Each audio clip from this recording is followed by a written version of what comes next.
surprisingly, what we noticed through the years is that people really pay attention to our reports.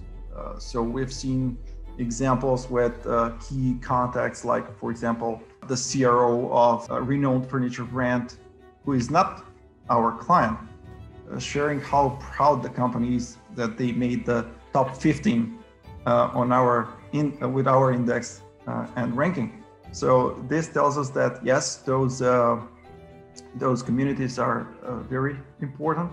And obviously with the social proof component in the original research reports, every marketer understands that. It naturally attracts a lot of attention. Everybody want to know and see if how well they stack up against competitors. And obviously the companies that are not on the list, they still want to figure out what are some of the best practices in the industry as well. Welcome to the Show Me the Data podcast by LeadSift, where every week we get marketing and sales leaders from fast-growing B2B tech companies to share specific tactics they use to drive revenue for their business. The best part, they share the exact metrics and data points behind each of their tactics. I'm your host, Tukan, the co-founder and CEO of LeadSift. See you there. Hello, everyone. My guest today is Alex. Alex is the head of marketing at Cylindo. Hey, Alex, welcome to the show. Hey, Tukan. Thanks for having me. Excited to be here. Awesome. So before we get started, Alex, can you tell us a little bit more about what you guys are doing at Cylindo? Of course, Cylindo is the leading 3D product visualization platform for furniture retailers and brands. We provide a full platform to get superior product visuals across every marketing touchpoint of the furniture buyer journey. Got it. So you guys are specifically focusing on furniture brand for now, or is it any retail brand? Exactly. Currently focused on nailing down our niche. I love it. You guys are going super focused. That's the way to do it. Great. So I guess, Alex, what we'd love to get started by asking you is, as the head of marketing, you are trying out different strategies to drive demand, to drive leads for your business.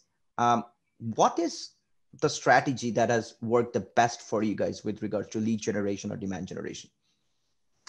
Yeah, great question. Obviously, we've been experimenting with lots of different lead magnet types, different type of content. And at the end, we discovered that one of the most powerful ways for us in terms of top funnel success, but also further down the funnel when it comes to generating pipeline, was preparing and coming up with original research reports. And 2 years ago, for instance, we asked specifically that question. So how would a furniture e-commerce merchandising look for one of our main ideal customer profiles, which is traditional furniture retailers on the US market? And obviously, the main product category is 3D product visualization.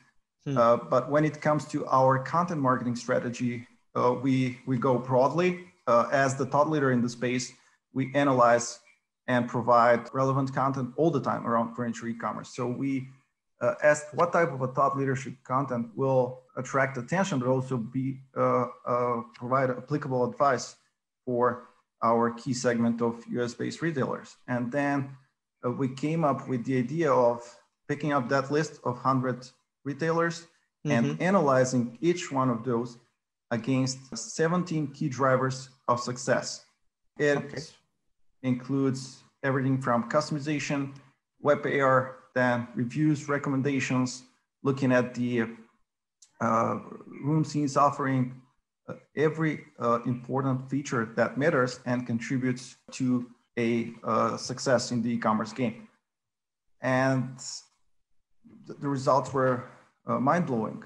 We're gonna come to that, those results. Let me ask you a few questions. So you guys came up with this idea of doing original research and as a piece of as a lead magnet. That's sort of the original goal. But you focused specifically 100 furniture retail brands or any retail brand? What was the first report like you guys focused on? Yeah, so the first version was focused around 100 furniture specific retailers on the US market. And then soon after the success, we expanded and decided to go with different markets. So we went with Europe, but not only the retailer segment, we also decided to analyze furniture brand manufacturers as well. And at the end, so the last piece, which went out last December, analyzed the D2C players in our space in furniture. So direct consumer brands specific for furniture globally. So let me guess, all these companies that are in your report, the 100 companies, they're sort of like your wish list customers? Something like that. That's smart. Yeah. So, and I have seen through your report, it is extremely detailed and informative. So my question to that is, can you talk me through the process of creating the report? Once you decided that, okay, we are going to do a report on 100 furniture retailers. What did it entail? What did you go about doing next? Like, what were the steps? How many people were involved? What were the different sources of data? How did you come up with all of this? Yeah, sure. Good question as well. So to say it's a quick one is an understatement, I gotta say. So obviously there's a lot of work involved first in benchmarking and analyzing the websites to see if they have adopted each one of those features we want to analyze, then scoring and ranking the players. We have our own proprietary index that assigns value to each of the drivers of success. And finally, obviously, there's the design aspect and the distribution aspect as well. So there's work involved from 4 people on my team, and then obviously the distribution, which is as important as the preparation. It involves people from sales and customer success too. On the sales side of things, we work with the sales team. Some of these companies are obviously on their target account list, so they want to use it and leverage the content in potential conversation with prospects. While on the other hand, we are, as I mentioned, leader in our space. So some of our clients are in the top 100 list themselves. Others maybe didn't make the cut. However, this also provides an opportunity for them as well to drive strategic conversations around possible initiatives, what can be improved to level up their e-commerce game. And obviously with that, the ROI, the return. Got it. From distribution perspective, Alex, I mean, one thing is creating a great piece of content that is providing value with the right audience. But if you're not distributing it enough, it doesn't really work. So you talked about, some of these accounts were in your sales team's target account list, so they would, share it with them. What other distribution channels did you use? Did you use paid media?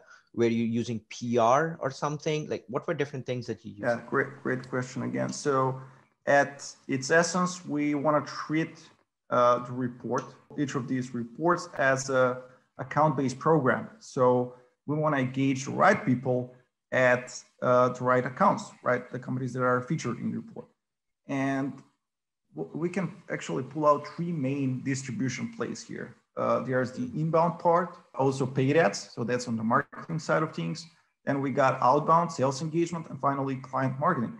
When it comes to inbound marketing and paid ads, we ask the question, so what are the channels? Obviously, we have our own media channels, our email subscriber list of up to 10 subscribers. We got organic as well, leveraging our people to share it on social media. And LinkedIn is obviously powerful. But perhaps the most effective channel when it comes to the marketing part is LinkedIn paid ads. LinkedIn allows you to target specifically the exact companies. Everybody in the dementia game understands that. And the buyer personas, the people we care about the most. Yep. So being able to run those type of ads, even with lead ads specifically, native ads on LinkedIn proved very powerful for us. We relied on sponsoring the content on some of these media where the audience is hanging out or consuming content, like furniture media as well. That was also effective, looking at the number, but also the quality, and finally the cost per lead as well. So yeah, roughly that is the distribution plan. Got it. So there's quite a bit of paid media to drive people to these content, and LinkedIn being exactly combination of organic, a direct involvement from the sales folks, but also paid media as well. Although the final cost, when you look at the cost per key contacts or personas, is very, very low. Nice. So did you guys, one thing that I've seen some people use is they share it in industries focused groups, like organic groups on LinkedIn or Facebook groups. They say, hey, there's a report we published. Do you guys do any of that? Yeah, we've tried that actually. Yes. And surprisingly, what we noticed through the years is that people really pay attention to our reports. So we've seen examples with key contacts, like, for example, the CRO of a renowned furniture brand, who is not our client, sharing how proud the company is that they made the top 15 with our index and ranking. So this tells us that yes, those communities are very important. And obviously with the social proof component yes, in the original research reports, every marketer understands that. It naturally attracts a lot of attention. Everybody want to know and see if they are, how well they stack up against competitors. And obviously the companies that are not on the list, they still want to figure out what are some of the best practices in the industry as well. So all around, organic sharing in communities, that also works. And we've seen good results. We even partnered with some of these furniture media sites because they run their own reports. And in one of those initiatives, we partnered with Furniture Today, a US-based magazine in the furniture space, and actually found a really good correlation between the revenue growth of the companies and the adoption of some of these features. And that was kind of interesting. I love it. Okay, so now let's talk about specific metrics, some data points. So how many original research reports do you publish in a month or a quarter or a year? So looking at our key segments and the key geo areas, we publish 5 reports yearly. 5 reports yearly. Okay, so let's talk about that then. How many, I guess, downloads of the report would you get on a monthly basis, Alex? Yeah, okay, that's a good question. And obviously we want to look at downloads ourselves internally. However, I have my opinion on the subject, and many people would disagree with me at Cylindo, and overall maybe in the B2B SaaS world, when I say that MQLs are dead. Reality, of course, it's a joke. MQLs still matter. They are an important mindshare signal. They tell you something around the success of your account engagement plan. But I'm a true believer that the marketing team should be measured by pipeline generation. 100%. And obviously marketing source deals and marketing influence revenue. So we look at all of these factors from top funnel up to down to the clients one. Let's take the US-based retailer as an example. That was the most popular one. The results were fantastic. So more than 800 downloads without counting all of those reshares that happen organization-wide. Right? Then more than 200 of the downloads are coming from key contacts, from the key companies we want to reach. 25% of the people that downloaded that content are actually from the right buyer persona that you want to talk to. Exactly. So, okay, so this is amazing. So now these 25%, so how many of these 800 people that downloaded 200 are perfect key contacts? What do you do with them? Do you then give it to your SDRs to have a call with them to book a demo or something? What's the process there? Typically, what happens is that obviously we'll look at the accounts, we'll look at their quality. We got a way where we're scoring and qualifying the accounts in order to prioritize.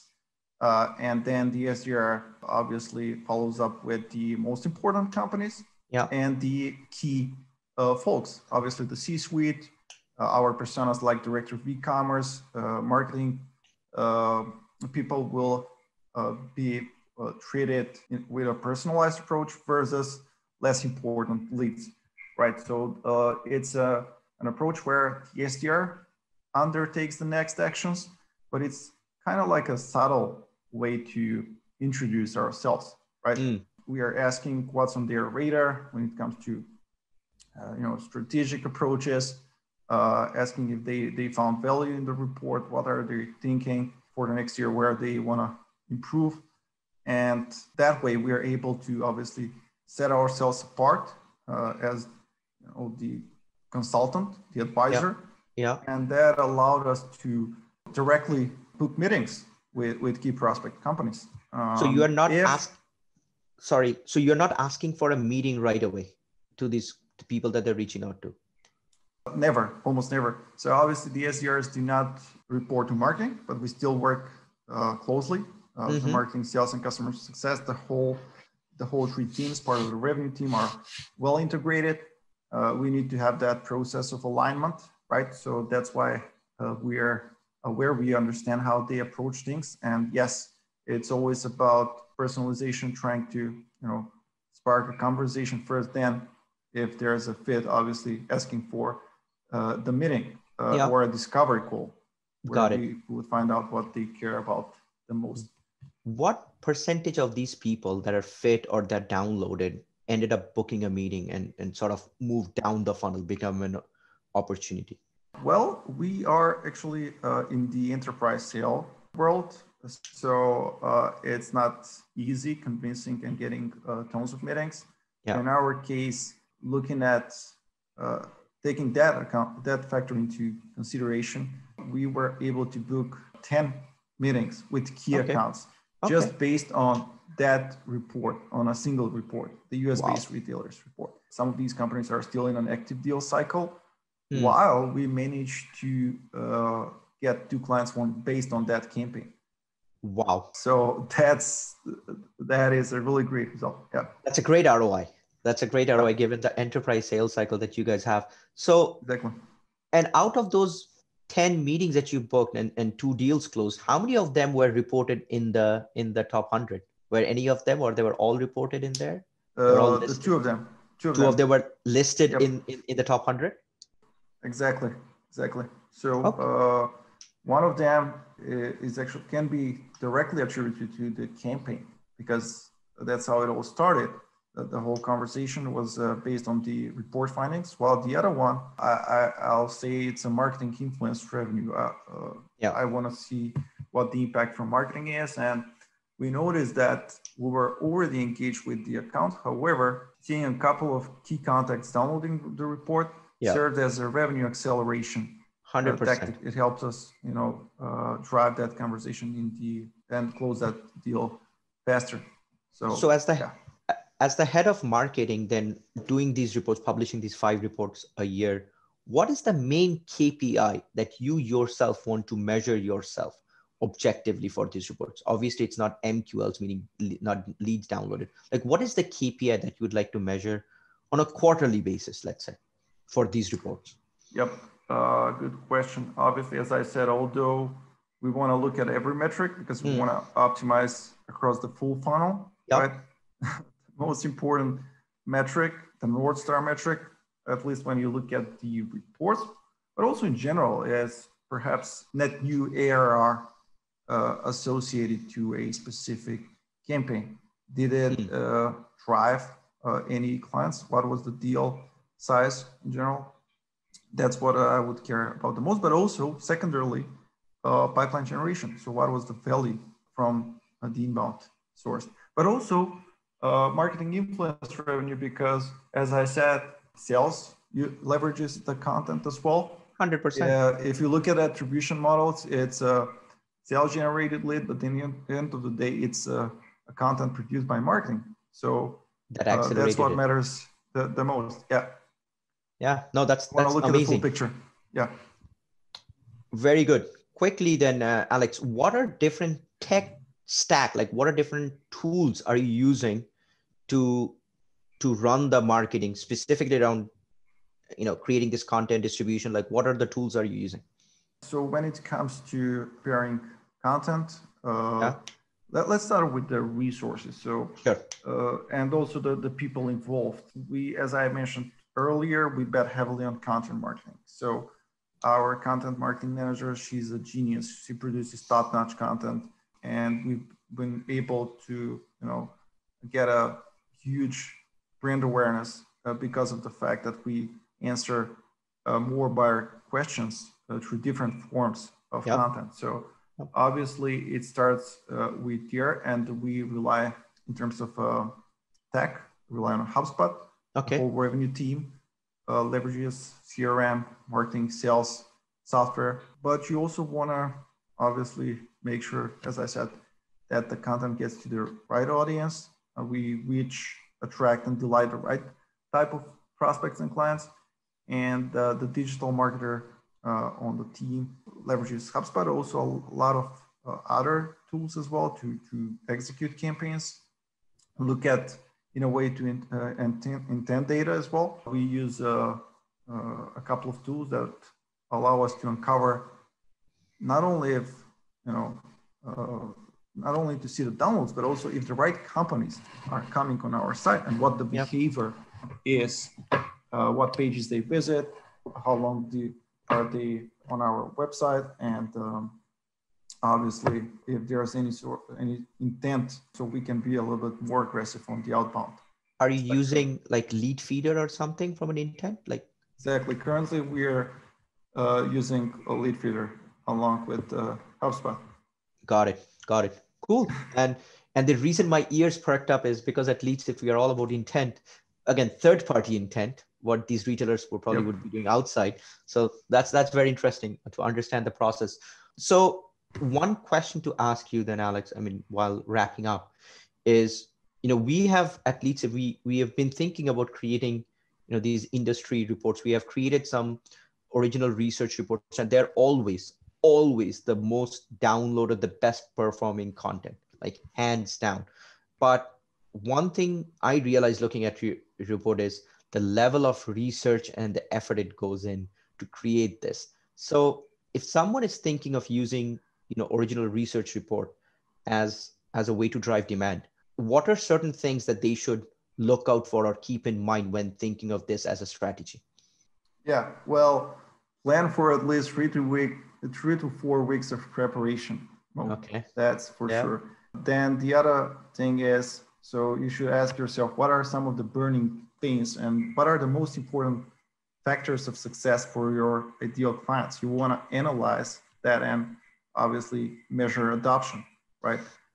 Define these must-haves first before preparing an original research report, and then make sure you invite experts to weigh in on the topics covered, because we also validated our proprietary index with expert opinions, seeing if the ranking mechanism itself and the features we want to analyze are the right ones that they care about. And finally, make sure it's organization-wide buy-in from different teams, marketing, sales, and customer success, to make sure you execute flawlessly here in distributing the piece to the right contacts, obviously, the personas that actually care about these the most. That would be my advice.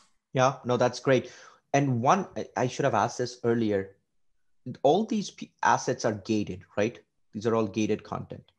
Correct. So currently we go with that approach, although we can hear a different school of thought. People like Chris Walker talking about ungating your assets, then Sixth Sense as well, the book with no forms, no spam. Still haven't tried that, although who knows, maybe we'll consider that approach in the future as well if the popularity we're seeing with our content that's right carries on. You might even, in your landing page, you might even put in like lead feeders tag and see which companies are visiting that page. Maybe there's no gate, but yeah, that's very interesting. Again, thank you so much for showing us the data, Alex. So just to summarize, leveraging original research report that is unique to your industry has been a great source of lead and demand for you guys. You're getting 800 downloads to an asset. 25% of them are from the key contacts. You're already booking 10 meetings or SQLs from that, 2 deals closed. I guess, given the fact that you're an enterprise company, the ROI makes total sense. Again, thank you so much, Alex. This was great. Thanks for having me, Tukan. Enjoyed it.